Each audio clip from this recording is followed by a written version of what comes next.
comenzar. Bueno, ahí apareció la leyenda de que se está grabando.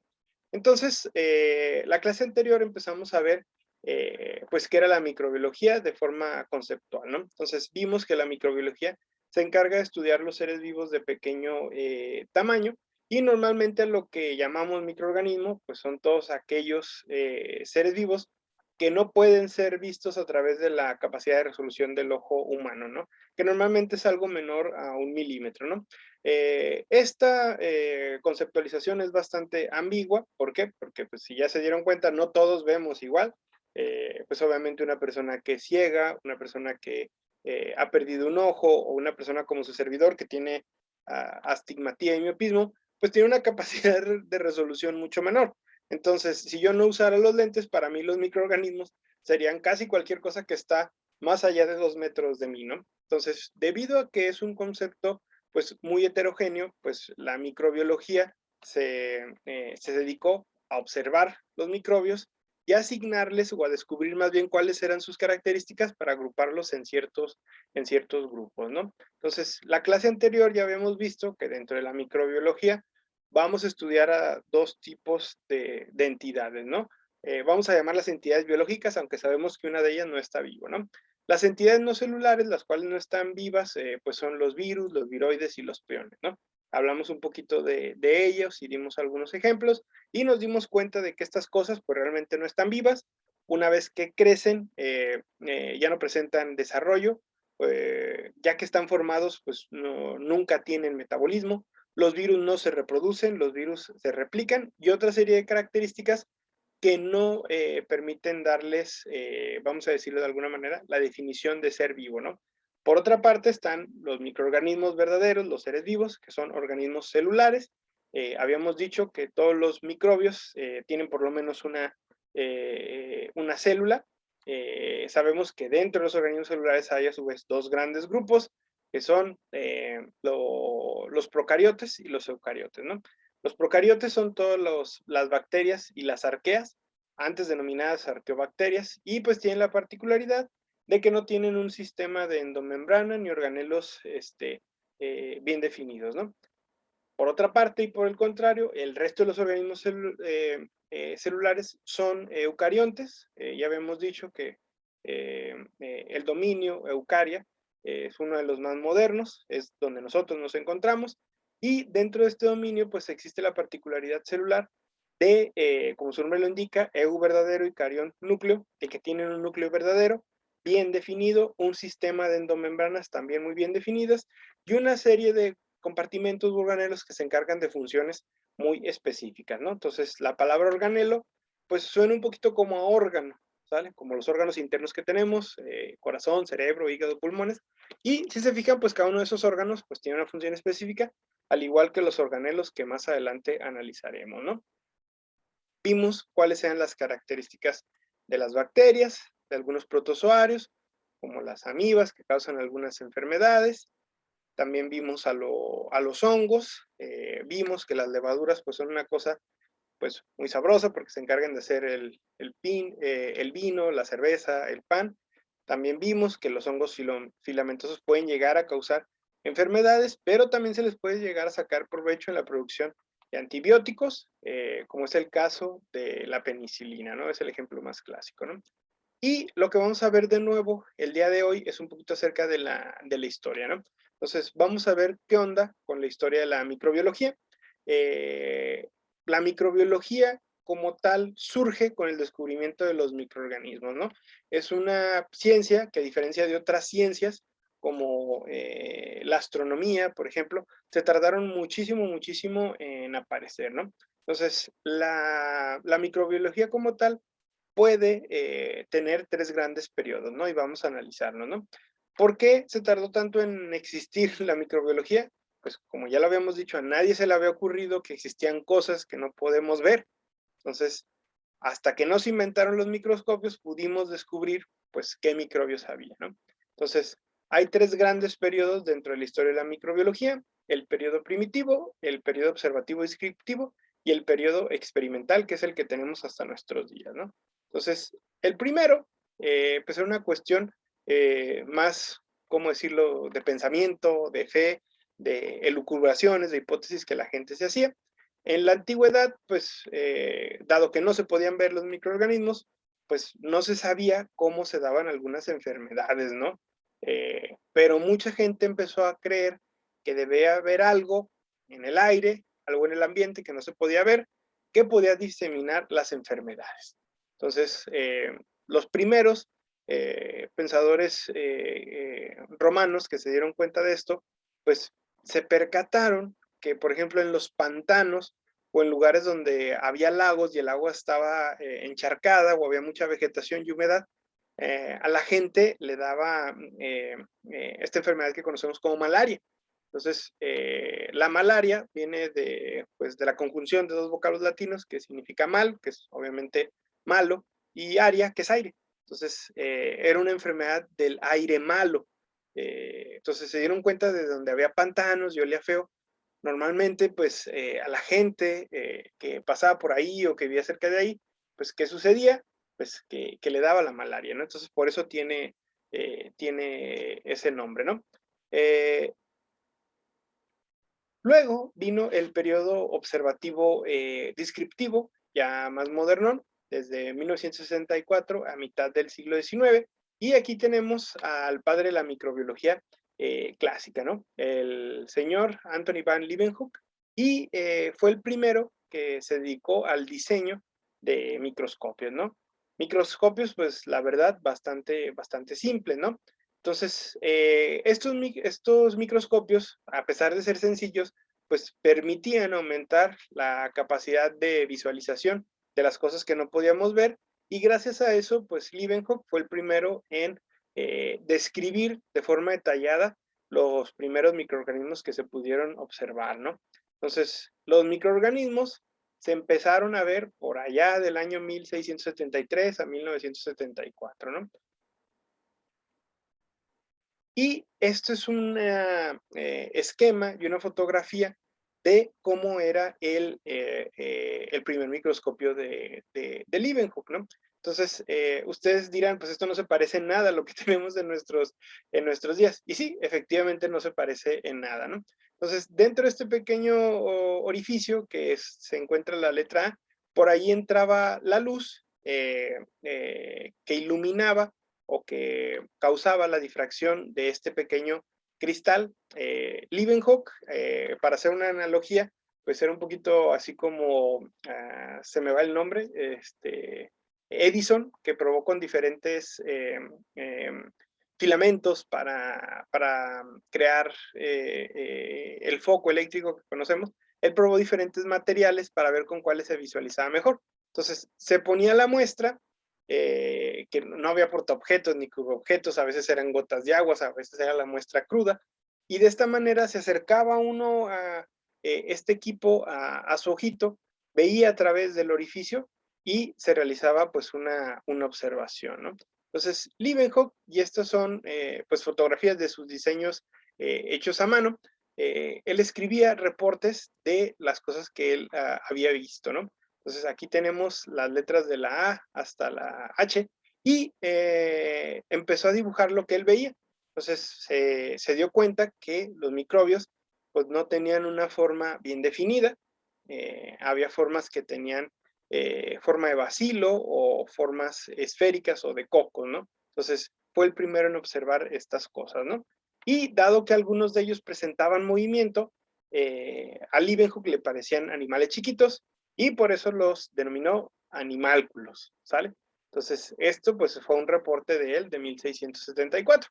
Entonces, Leeuwenhoek pues era una persona realmente apasionada, ¿no? Entonces, este cuate pues básicamente todo lo que descubría inmediatamente lo reportaba a la Real Sociedad de Londres, que en sus tiempos y hasta nuestros días existe y es una de las entidades en materia científica, no solamente de microbiología, sino de muchas otras ciencias, altamente respetada y valorada por su ética, ¿no? Entonces les escribió más de 200 cartas, estas son cartas de Leeuwenhoek, donde les platicaba lo que había descubierto, ¿no? Pues antes no había correo electrónico ni fotografía digital, entonces pues era, la información tardaba un poquito más fluir, ¿no? Entonces, una traducción pequeña del texto, porque Leeuwenhoek no solamente, pues obviamente la ciencia cuesta y tiene dinero, el diseño de sus microscopios también los hacía para venta. Entonces, al principio la microbiología empezó más bien un poquito como un espectáculo, como una serie de venta de equipo, como de entretenimiento. Hay que tener en cuenta que para esas fechas pues no existía televisión, radio y esas cosas, ¿no? Entonces, pues él iba a hacer demostraciones de su equipo y había comentado en algunas de sus cartas que había tenido en casa a varias señoras muy interesadas en ver los pequeños animálculos, que ya sabemos que son bacterias del vinagre, ¿no? ¿Por qué el vinagre tendría estos microbios? Bueno, el vinagre se produce por una fermentación, que se le conoce como la fermentación ácido-acética, ¿no? Entonces, pues obviamente pues tiene algunos microorganismos, ¿no? Entonces, se dieron cuenta que el vinagre tenía estas cosas y pues las señoras dijeron, no vamos a volver a usar vinagre porque pues les parecía sucio, ¿no? Entonces, él comentaba también que no decía mucho de lo que él encontraba porque tenía miedo de causar alguna especie de temor irreal hacia los microbios, ¿no? Entonces decía, ¿qué pasaría si le dijera a la gente que en la capa de sarro, es decir, cuando tenemos en los dientes, hay más animales vivos que personas en todo un reino? Entonces, ya Leeuwenhoek, de manera muy primitiva, se empezó a dar cuenta que los microbios, pues eran ubicuos, estaban prácticamente en todas partes y que su abundancia era superior incluso a la abundancia de los seres humanos, ¿no? Luego ya vino el tercer y último periodo, desde la segunda mitad del siglo XIX hasta nuestros días, ¿no? Y este periodo se caracteriza porque se mejora el microscopio compuesto y la generalización de su uso.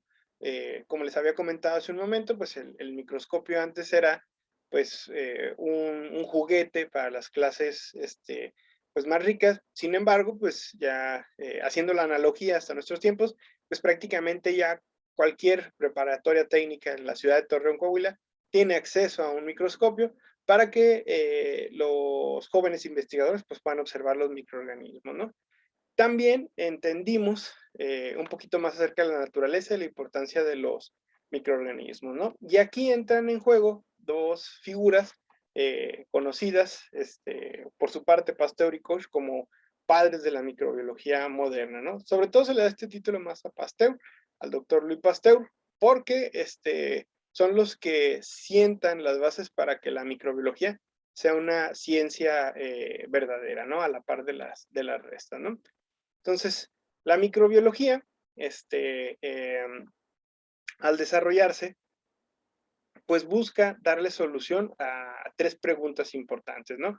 El origen de la vida y la controversia sobre la generación espontánea, la transformación de la materia y el origen de las enfermedades infecciosas, ¿no? Obviamente, los microbios, al ser tan pequeños y al ser consideradas formas de vida, vamos a decirlo así, entre comillas, simples, pues se asumía que el hecho de que fueran tan primitivas, pues podría ser la causa de que estos microbios pues fueran el origen de la vida en nuestro planeta, ¿no? También se empezaba a descubrir que la materia, entiéndase por la materia a la que denominamos residuos, la hojarasca en un bosque se transformaba, el cadáver putrefacto de un animalito se transformaba, y se asumía que si bien los insectos intervenían en este proceso, ya se empezaba a ver que los microbios eran realmente quienes hacían esta chamba, ¿no? Y de nueva cuenta, pues la gente retomó la idea de que, bueno, ya sabemos que hay microbios en todos lados y se encargan de hacer muchas cuestiones. Y aunque no los podemos ver pues, flotando en el aire o en el agua, pues seguramente por ahí están su presencia relacionada con algunas enfermedades, ¿no? Entonces, este experimento seguramente ustedes eh, ya lo vieron ustedes, lo analizamos cuando vimos la clase de biología ambiental y empezamos a analizar, cuando ustedes estaban en primer semestre, la teoría de la generación espontánea, ¿no? Antiguamente se creía que los organismos vivos podían pues, originarse de la nada a partir de la materia inanimada, ¿no? Principalmente se sospechaba que Dios o alguna entidad divina infundía el aire de vida, pues en el aire, valga la redundancia, y gracias a ese aire, pues se podía crear la vida, ¿no? Un experimento que era bastante controversial, pues consistía en dejar, consistía en dejar un matraz con un medio nutritivo o prácticamente con cualquier cosa, y se observaba después de 24 a 48 horas que le empezaba a crecer algo, ¿no? Entonces la gente decía, sí, efectivamente, bajo su lógica, bajo su raciocinio primitivo, que el aire enviado por Diosito, pues que tenía vida y eso ocasionaba pues el crecimiento de los seres vivos, ¿no? Entonces, pues a eso se le conocía como la generación espontánea, ¿no? Y para su tiempo, pues salieron muchos experimentos similares. De hecho, aunque no me lo crean, todavía hay personas que siguen creyendo en la generación espontánea y teorías que por su, vamos a decirlo, muchas veces en la ciencia, y esto es muy importante que ustedes lo sepan, voy a dejar de compartir la pantalla un momento. Normalmente la ciencia tiene mucha resistencia. ¿Por qué? Porque ya no digamos en Latinoamérica, en México particularmente, existe todavía mucho el pensamiento místico, el pensamiento mágico y el pensamiento religioso, ¿no? Que pues para mi parecer pues son variantes del mismo pensamiento, es decir, es creer en algo simplemente porque todos los demás creen, no necesariamente porque sea cierto, válido o verdadero, ¿no? Entonces, en ese sentido, el pensamiento místico, pues le conviene a muchas organizaciones, a las sectas, a las religiones, e incluso a los gobiernos, porque es una manera de mantener a la gente ignorante, y una persona que es ignorante, que no piensa, es una persona que no cuestiona, y es una persona, perdón, que no se revela. Entonces, ¿cuál es el corolario de esta historia? Pues que siempre hay que cuestionar y preguntarnos si lo que nos están diciendo, pues, es cierto, ¿no? Entonces, les decía que yo todavía en este siglo y en esta vida, pues he conocido personas que siguen pensando que la acumulación y lo cual tiene pues cierta verdad, ¿no? De ropa sucia, de basura, ocasiona las ratas, o sea, pero las ocasiona como si surgieran de ahí, y no, pues obviamente ya sabemos que las ratas, como todos los seres vivos, pues tienen, ¿cómo decirlo?, un ciclo de vida que no está relacionado con la generación espontánea, ¿no? Entonces, pues esto es muy, muy importante que ustedes lo sepan, ¿no? De hecho, aunque no me lo crean, casi todas las religiones judio-cristianas no aceptan hasta nuestros días la teoría acerca del origen de la vida, que vamos a analizar después, de Oparin, Haldane y los experimentos de Miller y Urey, ¿no? En ese sentido, la mayoría de las religiones judio-cristianas, como lo menciono, siguen creyendo en que existe esta especie como de aire, ¿no? De Diosito que le da vida a las cosas, ¿no? Entonces, pues ese pensamiento, dado que es más sencillo, o sea, es más fácil pensar en que una entidad divina le da vida a las cosas, pues tiene más arraigo, ¿no? Entonces, esto es un fenómeno muy curioso que pasa en toda la ciencia y casi para con todo, ¿no? Las personas que no creen en la ciencia normalmente, y esto hay que decirlo, no digo que sean tontas o estúpidas, sino que normalmente es tienen esta tendencia a creer en las cosas que son, ¿cómo decirlo?, más fáciles de aceptar, porque todo el mundo las acepta, ¿sí me explico? Entonces es más fácil creer en algo por fe que ponerse a hacer experimentos y a comprender la maravilla de la ciencia, que es más compleja. Entonces es también una cuestión de aceptar lo que es más sencillo, ¿no? Entonces la recomendación también para futuros científicos es no acepten las cosas por su sencillez. Normalmente las cosas que tienen un conocimiento más extenso, pues dan más gratificación al ser humano por comprender algo que es pues complejo, ¿no? Entonces, volviendo al tema, eh, obviamente, y este pensamiento, pues, y no fue nuevo, hubo mucha gente que se rebeló en contra del pensamiento general, en contra de la iglesia, Uno de ellos fue Francesco Redi, allá por 1665. Es decir, todo lo que les acabo de decir hace un momento no es nuevo. Desde hace varios siglos, pues la gente pues dijo, no, yo no soy tonto, o sea, yo no tengo por qué creerle a alguien que se influye vida por una entidad divina. Entonces Redi dijo, bueno, si las entidades divinas son tan fuertes y poderosas, pues vamos a ponerlas a prueba. Entonces hizo un experimento eh, eh, para comprobar que no existía la generación espontánea a partir de materia inanimada, y él se dio cuenta con varios experimentos porque había mucha gente que pensaba que las moscas se producían a partir de la carne de cadáveres, ¿no? Entonces, por eso, pues cuando alguien dejaba un pedacito de carne que se iba a comer, al intemperie, pues le crecían moscas, ¿no? Entonces, metió una en un matraz, lo dejó destapado, y ¿qué pasó? Pues bueno, lo que ya sabíamos, ¿no? Se empezaban a hacer las larvas de gusanos y todo eso, ¿no? Luego dijo, bueno, en este matraz debe haber un poquito de aire, lo vamos a atrapar, pero lo voy a tapar. Entonces, ¿qué sucede? Pues que no pudieron entrar las moscas y no se pudo generar eso. Entonces, ¿cuál fue la principal crítica en sus tiempos? Pues llegó la iglesia y sus partidarios y dijeron, es que no estás dejando que entre el aire divino. Entonces dijo, bueno, Reddy, ay, no. ¿Qué hizo antes Reddy? Bueno, entonces dijo, para que pueda pasar el aire, luego hizo otro experimento que no está aquí el esquema. En vez de ponerle un tapón, le puso gasa. Obviamente, pues es un pedazo de tela y pues permitió el paso del aire. ¿Qué sucede? Pues que las moscas al no poder pasar no depositan sus huevos y no se crean las larvas. Entonces, ahí pues Reddy ganó y más gente se empezó a unir a su forma de pensar, ¿no?